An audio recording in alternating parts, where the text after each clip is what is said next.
आत्मन, आपको सादर प्रणाम। जय जिनेन्द्र और राम राम।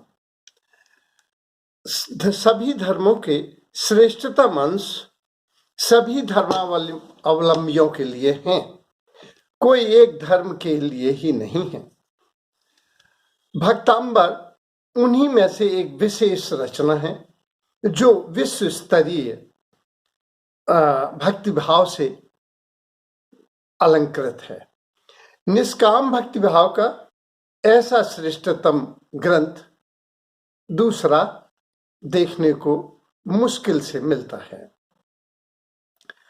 रचनाकार आचार्य मानतुंग ने अपने भव रोगों का, अपनी आफत विपत का, अब वो जेल में बंद थे और भयंकर रोग से ग्रसित थे, लेकिन इन्होंने अपनी कोई कामना, अपनी कोई कल्पना, अपने लिए कोई मांग नहीं की। इस प्रार्थना में भगवान के सौंदर्य में, शक्ति में, समृद्धता में, उनके यशोगान में ऐसे खो गए कि भक्त अमर हो गया। कदाचित इसीलिए इसका बाद में जो नाम दिया गया भक्तामर दिया गया, भक्त प्लस अमर। दूसरे धर्म यथा ईसाईयत और इस्लाम और सनातन हिंदू धर्म में प्रार्थनाओं की, स्तुतियों की भरमार है, लेकिन सभी में कुछ ना कुछ मांग या कल्पना की गई है। जैसे ईसाईयत में देखें तो जो धन्य वचन है उसमें कहा गया है कि हे गॉड, हे ईश्वर, हमको चंगाई देना, हमें चंगा करना, हम स्वर्ग का राज्य पृथ्वी पर उतारना। हम पृथ्वी उनसे एक रिक्वेस्ट कर रहे हैं अपने लिए कि हमें रोजी रोटी देना, प्रतिफल देना। इसी तरह से कुरान शरीफ का जो दिल कहलाता है वो सूरे यासीन और साथ ही साथ दारूद शरीफ, उसमें ये कल्पना की गई है कि तुम हमें बरकत देना, तुम हमें सलामती देना, तुम रहमत करना, माने अपने लिए मांग है। हिंदू या सनातन धर्म ग्रंथों में विनय पत्रिका, नारद भक्ति सूत्र, साथ ही जो दुर्गा सप्तशती और हनुमान चालीसा जैसे विशिष्ट ग्रंथ आए, लेकिन इस सब में भी मांग है। दुर्गा सप्तशती में आया है तुम हमारी रक्षा करना, माने हम अपने लिए ईश्वर को अपॉइंटमेंट देना चाहते हैं कि हमारी रक्षा करना, हमको पुत्र देना, हमको। जबकि आचार्य मानतुंग जी भगवान के शक्तियों में प्रभु प्रथम जिनेन्द्र के तीर्थंकर के चरणों में समर्पित हो गए हैं। ऐसा पूर्ण समर्पण जिसमें उन्हें उन्हीं का सौंदर्य, उसी की शक्ति, उसी का समृद्धि दिखलाई देती है। तो दुर्गा सप्तशती में भी आया, हनुमान चालीसा में भी आया है कि करो कृपा गुरुदेव की नाई। तो हम कृपा के लिए अपने लिए कुछ मांग रहे हैं। जबकि भक्तांबर में मानतुंगाचार्य रचनाकार भयंकर रोगों से ग्रसित थे, साथ ही साथ वे 48 सालों में जेल में बंद थे, तो वे आफत विपत में थे, लेकिन उन्होंने किसी तरह की कोई मांग नहीं की। तो इस तरह से यह विश्व भक्ति साहित्य का श्रेष्ठतम ग्रंथ है, श्रेष्ठतम रचना है, श्रेष्ठतम स्तुति है। विश्व के प्रत्येक धर्म को 10-5 महामंत्र मिले हैं। जैसे जैन धर्म को णमो अरिहंताणम, जैसे इस्लाम को ला इलाहा इल्लल्लाह, में सनातन हिंदू धर्म को गायत्री मंत्र। लेकिन इन सभी में भी मांग है, लेकिन भक्तांबर की रचना ऐसी विशेष है जिसमें किसी की कोई मांग नहीं की गई है।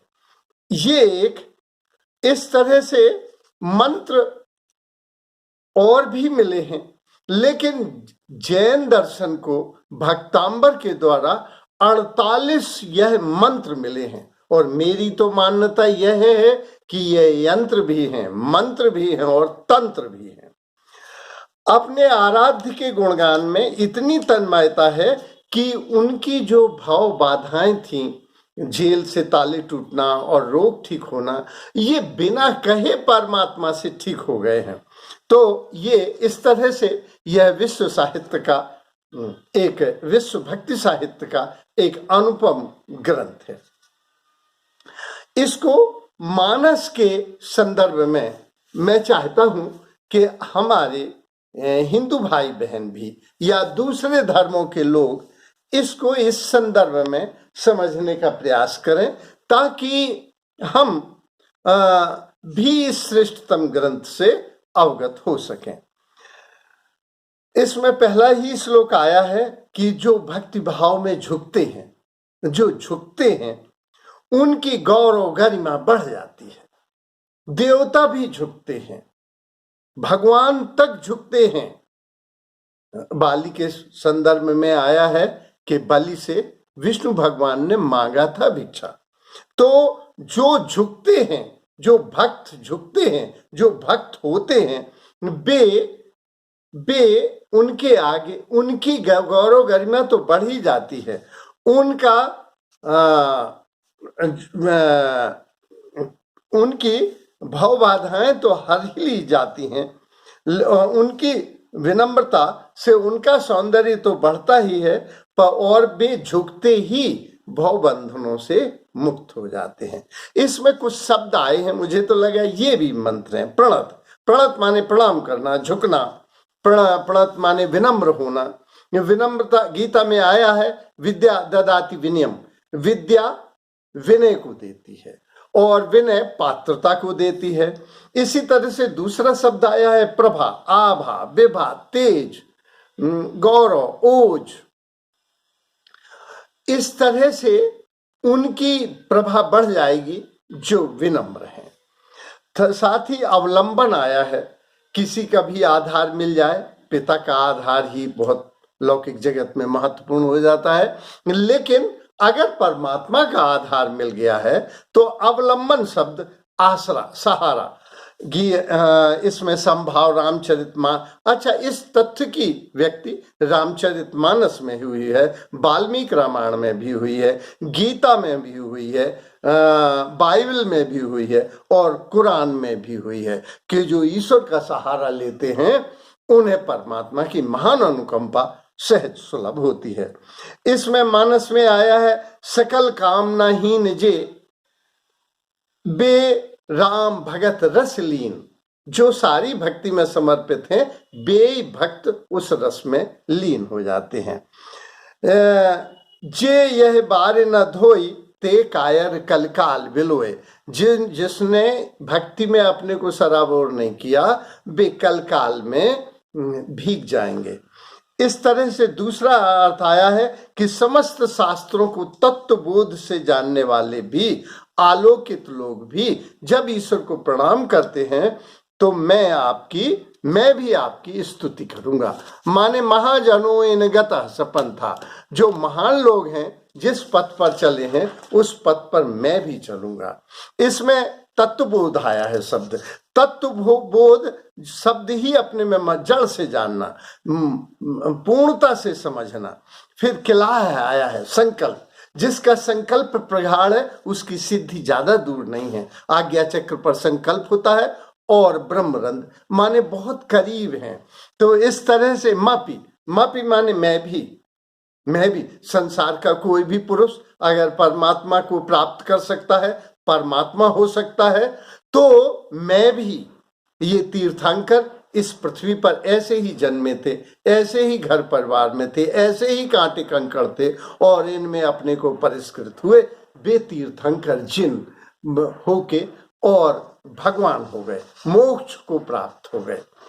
इस तरह से जो भक्ति है, इसमें आया है कि जो भक्ति है वो मानस में आया है सुंदरकांड के प्रारंभ में ही कि ज्ञान अग्रगण्यम, जो ज्ञानियों में अग्रगण्य हनुमान हैं वे राम के भक्त हैं।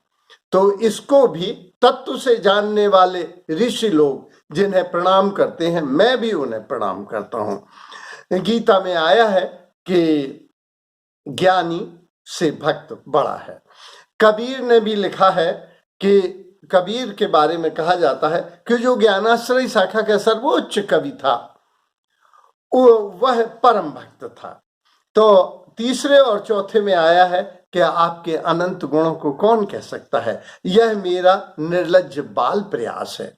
निस्संदेह कि उस विराट को, उस परम को ना कोई नाम हो सकता है, ना उसका कोई रूप हो सकता है, ना उसको अभिव्यक्त किया जा सकता है। तो उन अनंत गुणों को कौन कह सकता है? निस्संदेह इसमें अपनी दीनता भी आया है कि मैं बाल प्रयास है, निर्लज्ज बाल प्रयास है। अपनी दीनता, असमर्थता, लघुता को कितने विनम्र भाव से व्यक्त किया गया है। मानस में भी आया है, सकुच कहें श्रुतिशेष सारद मंदमति तुलसी कहाँ। फिर दूसरा आया है कि चरित सिंधु गिरजा रमन वेद न पावहीं पार, बरने तुलसीदास क्युम अति अति मति अति मति मंद गंवार। अपनी असमर्थता को आखर अला तरंकृत नाना छंद प्रबंध तुलसी तिनके तन की चाम। तो जब नमनी भाव, नमन का भाव, विनम्रता का भाव आता है तो ऐसा ही होता है। पांचवें और छठवें में आया है, आपकी कृपा और शक्ति के बल पर ही मैं प्रार्थना करता हूँ। वस्तुतः हम जो ये हाथ उठा रहे हैं ये भी उसी की अनुकंपा है। इस हाथ में ईश्वर का हाथ पे रोया गया है। जिस दिन ईश्वर निकल जाएगा हम हाथ नहीं उठा पाएंगे। तो कृपा शक्ति के बल पर ही मैं प्रवृत्त हुआ हूं। जो कुछ हो रहा है इसमें मानस में आया है कि सब तव प्रताप रघुराई नाथ न कछु मोरी प्रभुताई। तो मेरी इसमें कुछ नहीं है। इसमें आया है, कवि नहीं हूं नहीं कवि नहीं हूं नहीं चतुर प्रवीणी सकल कला निधि विद्याहीनु। और अंत में वो कहते हैं, हंसवे जोग हंसे नहीं खोरी। ये इस बाल प्रयास पे लोग हंस सकते हैं और हंसने में कोई दोष भी नहीं है।